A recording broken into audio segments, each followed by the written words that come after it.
La bruja del tejado del molino.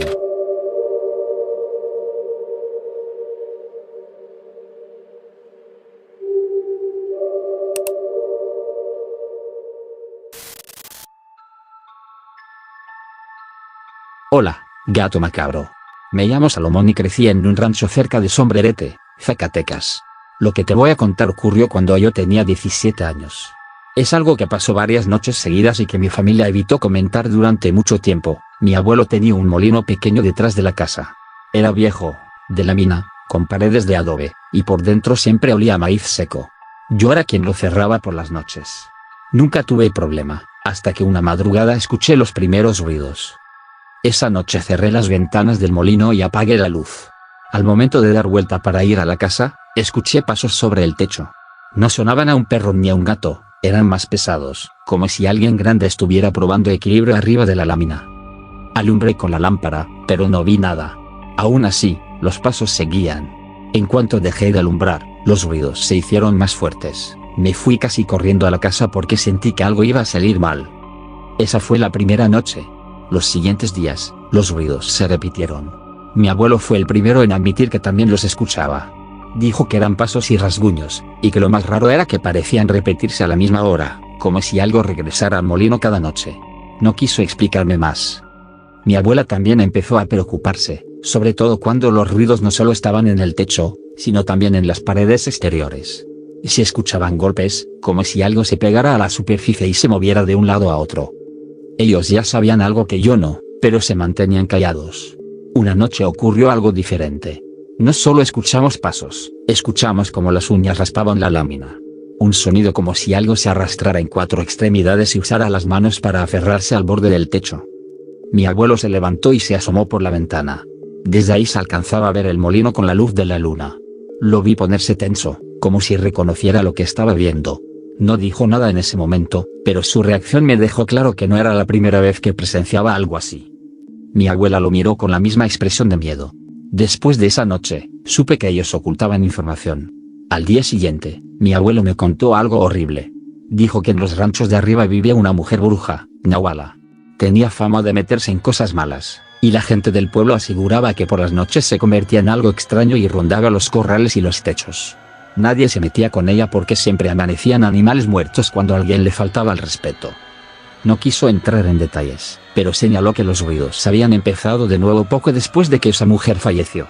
Según él, algunas brujas no dejaban de caminar aunque su cuerpo ya no estuviera vivo. Todo lo que dijo fue como si hablara de una tormenta o de un animal salvaje. La noche más fuerte ocurrió una semana después. Ya no se escuchaban pasos aislados, sino un movimiento constante. Como si algo caminara por todo el techo del molino de un lado a otro, sin descanso. De pronto, los golpes empezaron a sentirse más fuertes, como si la cosa allá arriba quisiera destruir el molino. Se escuchaba cómo se movía con fuerza, arrastrándose por todo el lugar. Mi abuelo decidió no salir ni permitir que nadie se acercara a las ventanas. Dijo que mientras no la molestáramos, solo iba a caminar. Pero la verdad es que esa noche se sentía que algo estaba intentando entrar. Los sonidos duraron más de una hora. A la mañana siguiente revisamos el molino. Lo primero que noté fueron las marcas en la lámina, eran como arañazos largos, hechos con uñas muy grandes. También había huellas de manos en el polvo de arriba, manos delgadas pero alargadas, como si los dedos fueran demasiado largos para ser humanos.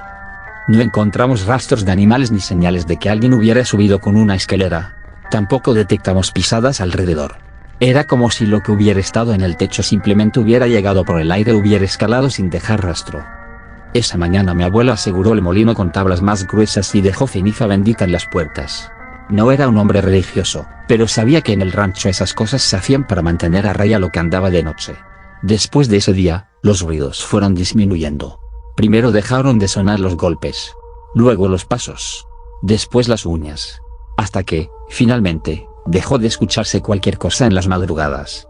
Mi abuelo dijo que a veces estos seres regresan al mismo lugar un número determinado de noches.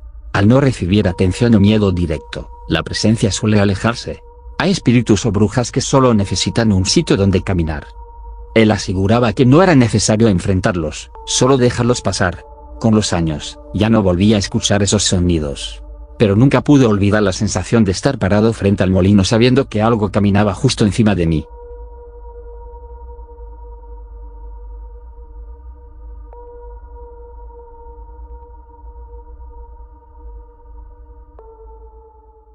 El nahual y la vaca.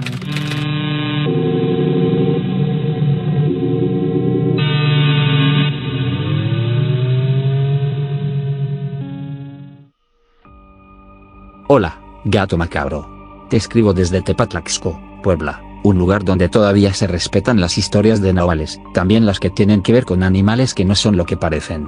Yo no soy una persona supersticiosa, pero en los ranchos todavía caminan cosas que no deberían seguir vivas. Mis padres tenían un pequeño corral detrás de la casa. Ahí teníamos 2 vacas viejas, una ternera, un par de borregos y unos cuantos animales más. Todo estaba cercado con una malla reforzada y postes gruesos, porque en el cerro luego bajaban perros ferales. Nunca tuvimos problemas graves. Hasta que nació la vaca más joven. Era una vaca café que acababa de parir su primer cría. Todo iba bien, excepto que la leche se derramaba porque la ubre se le llenaba demasiado y la cría no tomaba lo suficiente. El corral amanecía con manchas blancas secas en la tierra, y mi padre decía que eso atraía a los animales silvestres. Fue justo después de ese parto cuando empezaron los problemas. La primera noche, escuchamos movimiento en el corral. No era raro, porque siempre hay ruidos, los animales se acomodan, se levantan, caminan. Pero esa vez, el sonido era distinto. No parecía animal pisando tierra, parecía como si algo se apoyara contra la barda metálica y la empujara. No era fuerza bruta, era insistencia, como si algo estuviera tanteando las entradas. Salí con una lámpara, pero no vi nada. Los animales estaban tranquilos. No había huellas, no había nada fuera de lugar. Pensé que era mi imaginación. Pero no era la última vez que ocurriría. La segunda noche. Desperté como si alguien me llamara. Los corralones siempre tienen algún ruido, aunque sea un mugido leve o un golpecito de pezuñas. Esa madrugada, nada sonaba.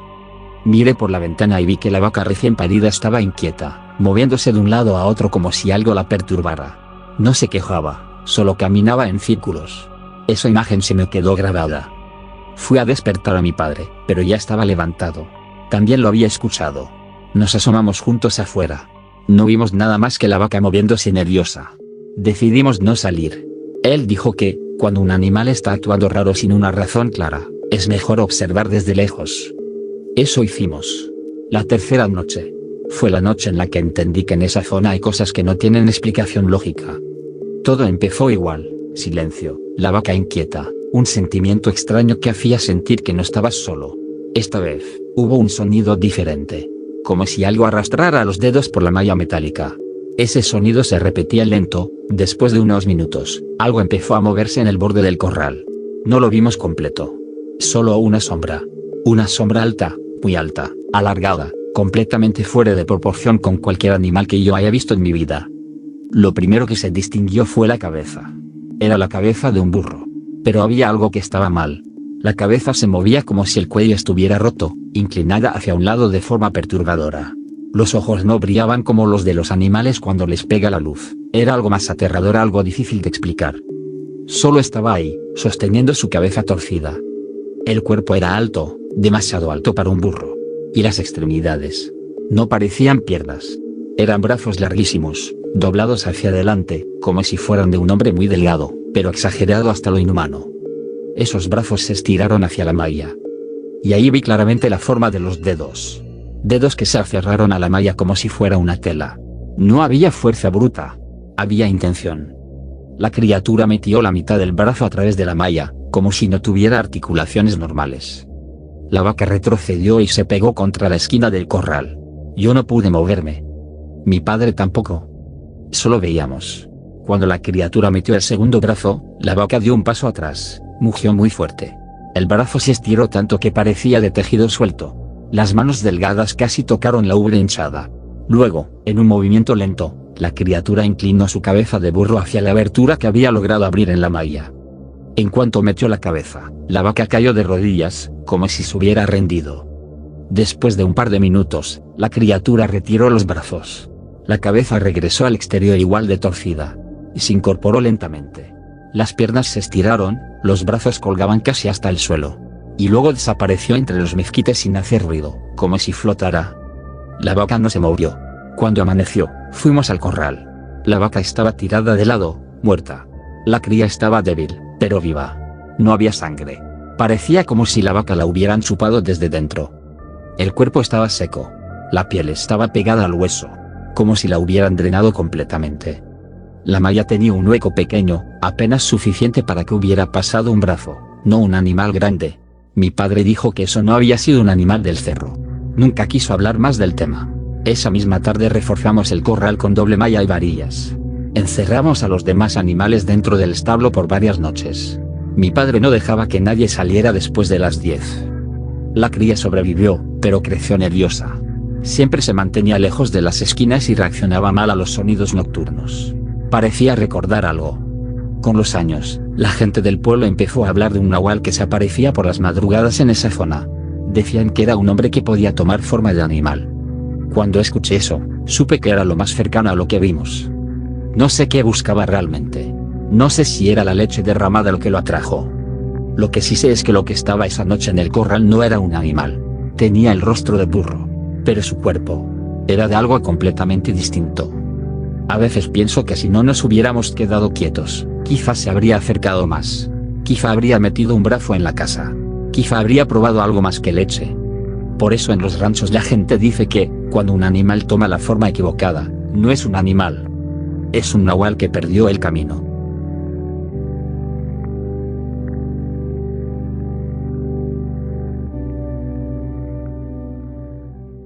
El guajolote que rezaba en la cocina.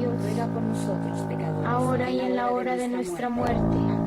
Padre nuestro que estás en el cielo, líbranos del... Hola, gato macabro. Soy Mauro, de Villa de Arriaga, San Luis Potosí, y lo que te voy a decir pasó en la casa de mis abuelos cuando yo era niño. Es una de esas historias que coincidió con el nacimiento de un bebé en la familia. Hasta hoy nadie sabe qué era realmente aquella cosa que nos visitó, pero todos recuerdan sus ojos. Empezó cuando un guajolote enorme empezó a aparecer en el patio. No sabíamos de quién era, porque nosotros no teníamos aves de ese tipo. Los vecinos tampoco lo reconocían. Era negro, muy grande, más grande que cualquiera que yo haya visto después. Se veía pesado, pero se movía en silencio. Tenía los ojos rojos, a mí me daba terror verlo. Al principio pensaron que solo era un ave perdida. A veces pasaba gente vendiendo animales y se escapaban algunos. Pero este solo aparecía de noche. No venía a comer ni se acercaba a los charcos. Solo caminaba de un lado a otro como vigilando. Mi abuelo fue el primero que dijo que algo no estaba bien. Lo notó que aquel animal no dejaba huellas, aunque el patio a veces estaba húmedo. También notó que nunca abría las alas para moverse. Simplemente caminaba, lento, siempre con la cabeza baja. Con los días, el guajolote se hizo más común. Salías al baño a dejar algo en la cocina por la madrugada, y él estaba ahí, parado cerca de la puerta, mirando hacia adentro. Era imposible saber si respiraba. No se movía hasta que uno lo veía, y entonces caminaba unos pasos hacia la oscuridad, pero sin apuro. Mi abuela le aventaba agua para espantarlo, pero ni siquiera reaccionaba. Solo daba unos pasos lentos y volvía a desaparecer. Por las tardes nunca estaba. Solo llegaba con la noche. La aparición coincidió con el embarazo de mi tía. Ella vivía con nosotros mientras su esposo trabajaba en otra ciudad. Era el primer bebé de la familia después de muchos años, así que todos estaban nerviosos y atentos. Mi abuelo decía que ese guajolote venía por el bebé, casi trabajaban algunas brujas que rondaban casas donde había nuevos nacimientos. Lo decía con esa seriedad típica de la gente de rancho que sabe lo que ha visto. Nadie le creyó del todo, pero nadie se burló tampoco. Una madrugada, escuchamos ruidos dentro de la casa. Un golpeteo de algo pesado moviéndose torpemente. Todos se levantaron pensando que había entrado un perro o algún animal del cerro. Mi abuelo salió con una lámpara, revisó el pasillo y no encontró nada. Los ruidos volvieron al patio. Cuando abrió la puerta, ahí estaba el guajolote, parado justo en medio, sin moverse. Era como si hubiera entrado y salido sin dejar rastro. Unas noches después. Eran como las 3 de la mañana cuando en la cocina se escuchó un murmullo. En mi casa todos dormían a esa hora, pero el sonido era tan extraño que mi abuela se levantó primero. Yo me desperté porque la escuché caminar. Luego mi abuelo se levantó también. Desde mi cuarto se oía un ruido como de alguien hablando. Era un rezo. En un tono grueso, rasposo. No era voz humana. Cuando mi abuelo se acercó a la cocina, vio algo parado sobre la estufa. Era el guajolote. Estaba completamente firme, de una manera antinatural. Tenía las alas abiertas, como si formaran una especie de círculo alrededor de sí mismo. Y estaba rezando. No movía el pico, pero de él salía el sonido. Yo no lo vi directamente esa noche, solo escuché el rezo y los golpes que siguieron. Pero mi abuelo lo describe claro: los ojos del guajolote no eran de animal. Eran ojos humanos. Eran negros con un punto rojo en el centro. En cuanto mi abuelo encendió la lámpara, el guajolote dejó de rezar, levantó la cabeza y dio un grito. No era un sonido de ave. Era un aullido, como el de un lobo. Largo, profundo, y luego desapareció.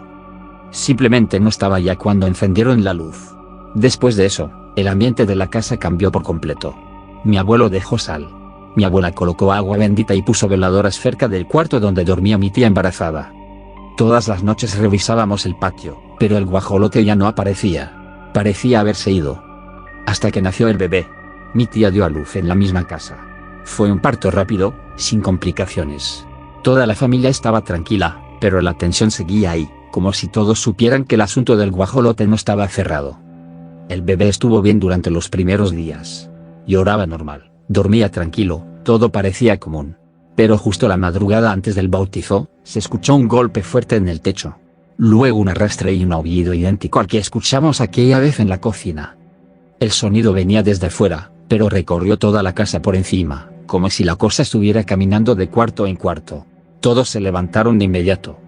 Yo escuché claramente como algo raspaba las ventanas, como si quisiera entrar. Pero no lo logró. Cuando amaneció, mi abuelo dijo que esa era la última visita. Que el bautizo haría que la cosa se alejara. El día del bautizo fue tranquilo. Nadie mencionó al guajolote, pero todos lo tenían en la mente. Mi abuelo estuvo serio durante toda la ceremonia.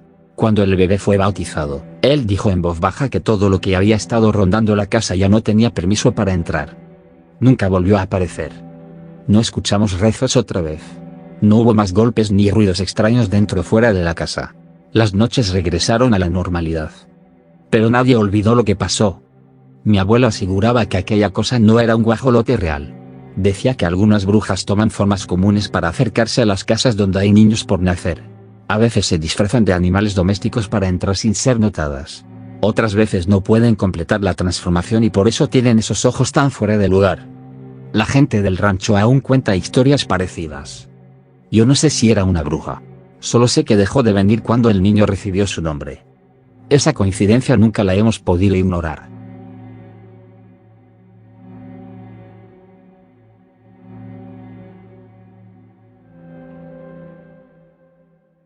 El burro que lloraba dentro del pozo.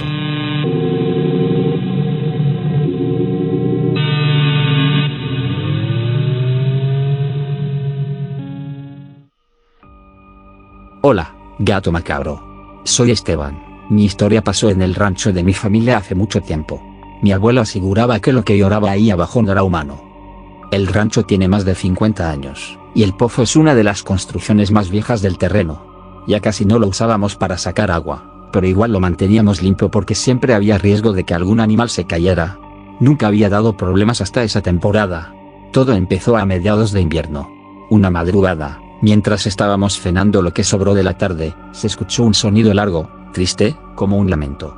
No venía de los animales ni de los corrales. Venía del pozo. Al principio creímos que era el viento haciendo eco.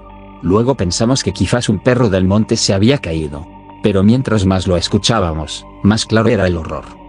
Sonaba como un burro llorando.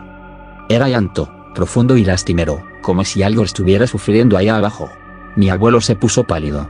Dijo que ese sonido no era normal, que ningún burro hace ese ruido, y menos desde dentro de un pozo. Esa primera noche nadie se acercó. Al día siguiente revisamos desde arriba. No se veía movimiento, solo oscuridad. Pero en cuanto nos asomamos, algo allá abajo suspiró, como si supiera que lo estábamos mirando. Eso bastó para que todos retrocediéramos. Los trabajadores dijeron que quizá era un animal herido, pero no querían bajar por miedo a que fuera algo más peligroso. Mi abuelo dijo que lo dejáramos, que si era un animal iba a morir solo, y si no lo era, era peor molestarlo. Pero los sonidos no pararon. Las siguientes noches, el llanto empezaba siempre a las 2 de la mañana, como si algo despertara ahí abajo. Algunos días se escuchaba débil. Otros días era un llorido fuerte, como si el burro estuviera agonizando. El tono subía, bajaba. Era un lamento demasiado siniestro y horrible, algo que daba mucho miedo. La gente del rancho empezó a decir que había un espíritu atrapado en el pozo. Otros decían que era un nahual que había caído y no podía tomar forma. Mi abuelo no decía nada. Solo miraba el pozo con miedo, como si ya hubiera escuchado algo así antes. Una tarde encontramos huellas alrededor del pozo. Las huellas estaban marcadas en el lodo húmedo, como si algo hubiera salido. Pero nunca vimos a nadie. Después, la pared del pozo quedó marcada con arañazos, como si algo hubiera trepado desesperadamente por las paredes internas. Eso hizo que todos se preocuparan más. El llanto se escuchó esa misma noche, más fuerte que nunca. Mi primo, que es más curioso que sensato, dijo que debíamos meter una cámara. Consiguió una de esas cámaras pequeñas con luz infrarroja que usan para revisar tuberías. La amarramos con un cable grueso y la bajamos lentamente. Yo estaba sosteniendo el monitor mientras mi primo guiaba el cable. Al principio solo se veía la pared del pozo, piedra húmeda, musgo, pequeños insectos. Luego, un poco de agua en el fondo. Nada extraño. Pero entonces la cámara captó algo moviéndose. No parecía animal. Tampoco parecía reflejo. Era un rostro. El monitor mostró claramente una cara humana llorando. Los ojos estaban cerrados, pero de ellos caía agua. La boca estaba entreabierta. No emitía sonido, pero podía verse la expresión de dolor. La piel era extraña, delgada, casi sin color, como si la hubieran sumergido por días. Mi primo se quedó horrorizado. Yo no pude dejar de mirarla. El cable se tensó solo, como si algo lo estuviera jalando hacia el fondo. Mi primo gritó que lo soltáramos. El llanto del pozo cambió inmediatamente. Ya no sonaba como un burro. Sonaba a grito humano. Ese sonido no lo olvido. Desde ese día, nadie se acercó al pozo. Le pusimos tablas, rocas y un candado viejo. El llanto siguió durante semanas. No todos los días, pero sí de vez en cuando. Llegaba de madrugada, sin aviso, y se iba de golpe. Una noche, el llanto cesó por completo. Cuando amaneció, el candado estaba roto y las tablas fuera de su lugar. Nadie escuchó nada. No había huellas alrededor ni señales de que alguien lo hubiera tocado. Solo el pozo abierto, quieto, oscuro. Nos asomamos. Pero no había nada.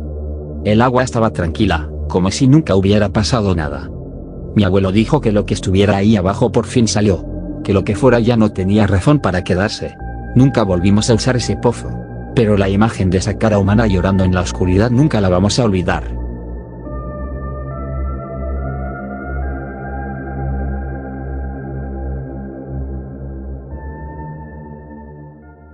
El nahual del sombrero grande.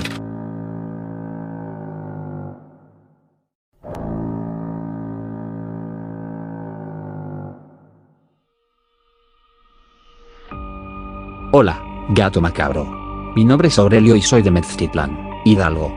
Esto me pasó hace unos años en el rancho de mi tío, donde trabajaba por temporadas cuidando el ganado.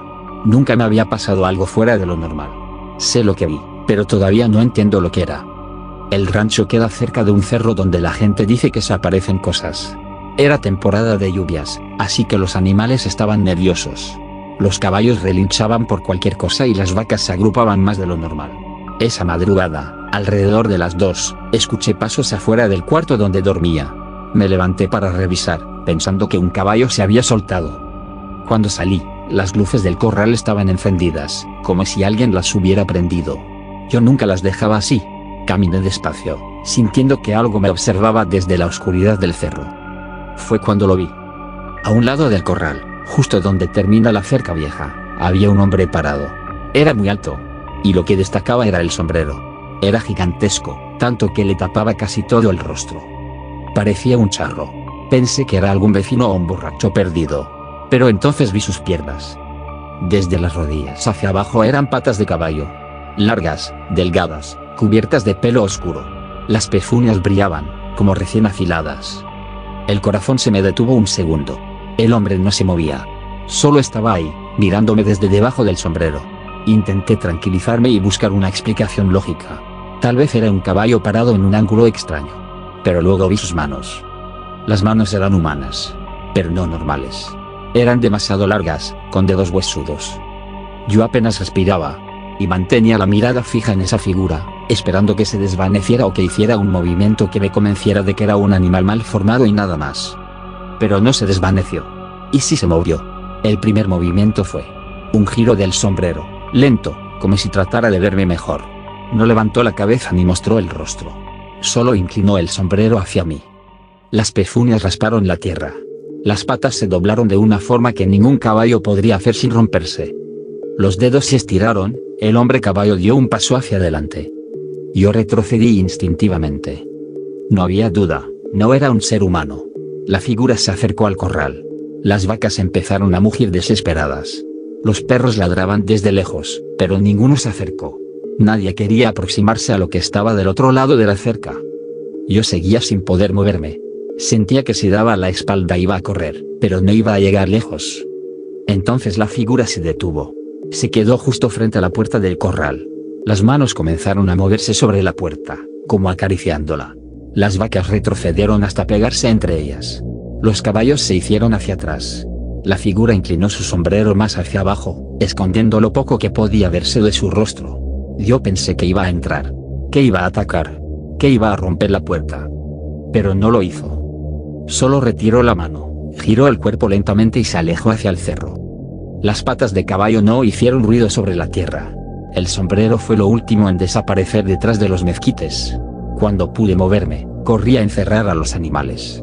Me temblaban las manos. Revisé el corral por dentro y por fuera. Esa noche no dormí ni un minuto. Al día siguiente le conté a mi tío, aunque sin entrar en detalles. Él solo me miró y dijo que no era la primera vez, que la vieja gente decía que en esos cerros vivían nahuales que no sabían ya qué forma tomar. Unos se volvían perros. Otros, aves. Otros, mitad humano y mitad caballo. Y algunos, según contaban, conservaban lo único que había sido suyo en vida, el sombrero. Que si no te siguen esa noche, no lo harán después. Mi tío dijo que mientras yo no lo llamara ni lo provocara, no volvería. No volví a verlo. Pero tampoco volví a salir solo de noche en ese rancho.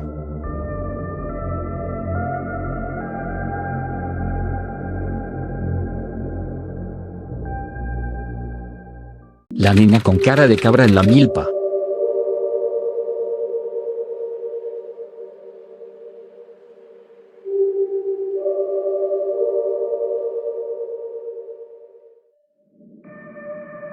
Hola, gato macabro.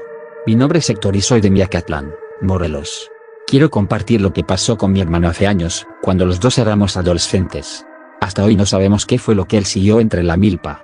Solo sabemos que esa cosa no era humana. Ese día la vida de mi hermano cambió para mal. Todo ocurrió a finales de septiembre, cuando la milpa estaba en su punto más alto, tan espesa que no se veía nada hacia adentro. Mi papá siempre decía que esa temporada era peligrosa para los niños porque uno podía perderse entre las plantas como si fuera un laberinto verde. La casa de mis papás estaba pegada a un terreno grande de milpa con árboles alrededor. Ahí jugábamos todos los días, pero siempre con luz, porque de noche se escuchaban cosas raras. Mi abuela decía que había espíritus que caminaban entre las cañas y que era mejor no mirar fijamente si se veía algo blanco entre las hojas. Yo no creía en nada de eso. Hasta que pasó lo de mi hermano. Ese día era tarde como de 6:30. Todavía había luz. Mi hermano menor, llamado Samuel, salió al patio a jugar. Yo estaba ayudando a mi papá con unas cosas cuando escuchamos que Samuel hablaba solo. Era común en él, así que no le dimos importancia. Tenía 9 años y se inventaba historias mientras jugaba con palos o piedras. Pero había algo distinto en su tono. Se reía, respondía como si alguien le hiciera preguntas, y caminaba directo hacia la milpa. Mi papá le gritó que no entrara, pero Samuel ni volteó. Solo siguió avanzando entre las plantas como si estuviera siguiendo a alguien que iba adelante. Lo llamé también, pero no reaccionó. Mi papá soltó las herramientas y me dijo que lo alcanzara mientras él rodeaba por otro lado para cortarle el paso. Entré detrás de Samuel entre las cañas.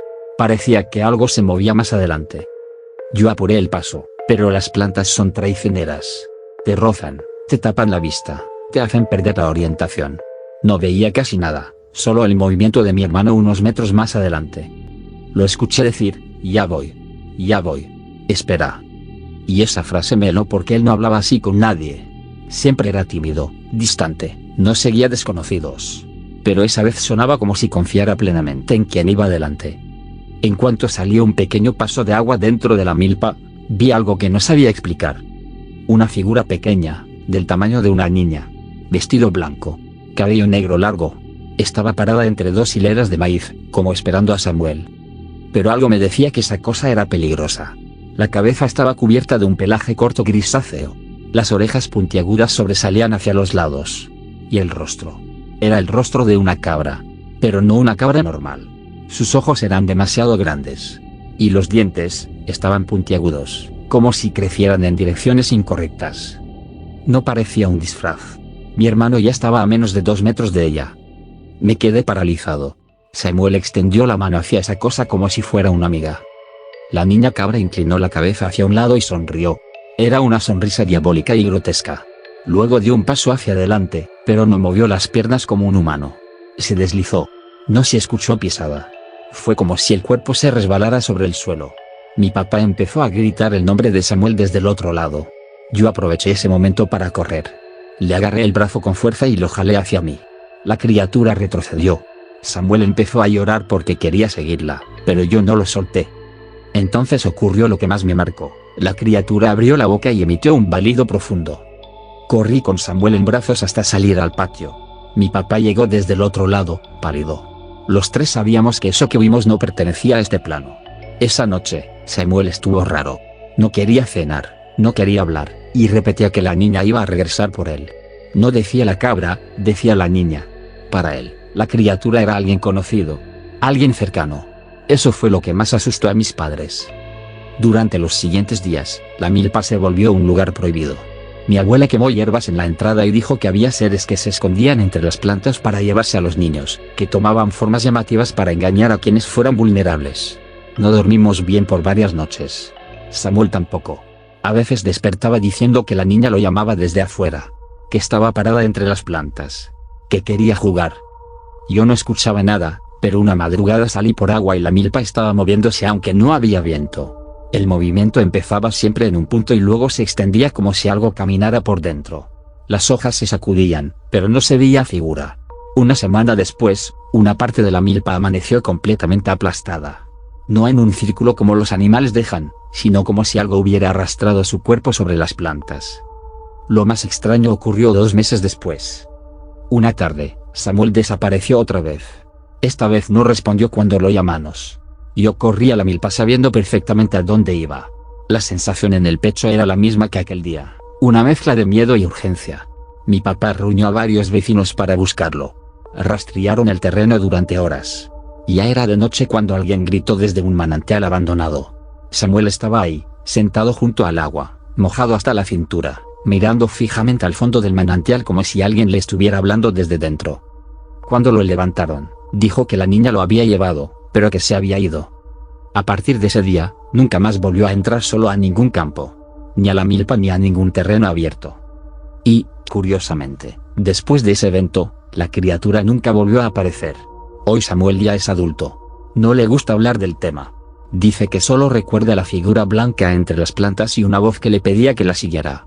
Una voz que decía venir de una niña. Cada septiembre, cuando la milpa vuelve a crecer alta y densa, evito acercarme. Porque nunca sabes qué es lo que se está escondiendo entre las hojas.